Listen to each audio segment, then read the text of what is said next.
I've always loved architecture, and I come from a long lineage of family from back in Switzerland, back to the 16th century as far as we can trace. All of them artists, sculptors, architects, and builders. I used to spend my summers with my grandfather around his home building site, so I got a real appreciation of why he was building things certain ways and what architectural rules he was following. One of my biggest influences, though, was my mom and grandma were avid gardeners, and I really got an appreciation of how a beautiful garden really finishes the home. I want to give a garden that's going to blend with the architecture. Secondly, it's your style of living. I want you to be comfortable with the way you furnish a home and how comfortable you are in it, and bring that to the outside as well. And the third thing is really the use of the area, how you're going to use it. Do you like to entertain a lot? Do you need a sanctuary spot, someplace calm, a little water feature, a fire pit, something to keep you warm at night while you're sitting outside sipping a glass of wine or just relaxing? I'm not a commodity landscaper. I just don't want to come in and do a patio and a retaining wall and a plants and a little grass here. I want to create a beautiful garden, a real work of art that's really going to fit your needs. Always the architecture home is the main source of inspiration, but secondarily the neighborhood and the ambience of the neighborhood, how that has developed over years, especially in older neighborhoods. Those are two things that I want to make sure meld nicely together.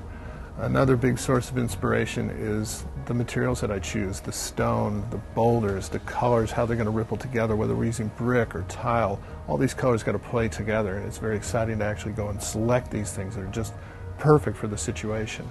And the plant material is my real forte. And I use the nursery. I go there and I hand select everything, every plant, and I use the nursery to inspire me. I'll see things that I didn't quite have in mind, but I'll see it and it just clicks, and I'll grab it and I'll bring it in. I'm a big believer in visual and having you be able to see things before they're actually built. For instance, if we're building a pergola in your backyard, that's going to have a certain height.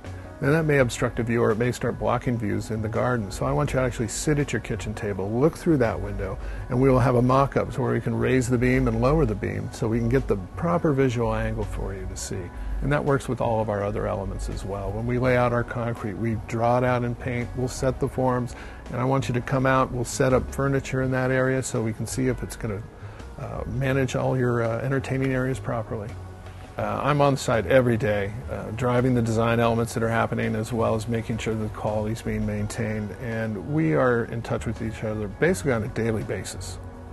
My employees are truly the backbone of the company. I have 3 foremen. One's been with me 20 years, another 10, another 5. They've all come up through the ranks, all been trained by me, and they share my drive, my passion, my commitment to the quality job that we produce. We don't hire any subcontractors. We do all our own work in-house, and we train all of our new employees very thoroughly. I truly enjoy the entire process. From the first time that I meet the client and I see their passion and they feel my passion for this project, and bringing it through the design steps, and then I enjoy every little step of the installation of the garden.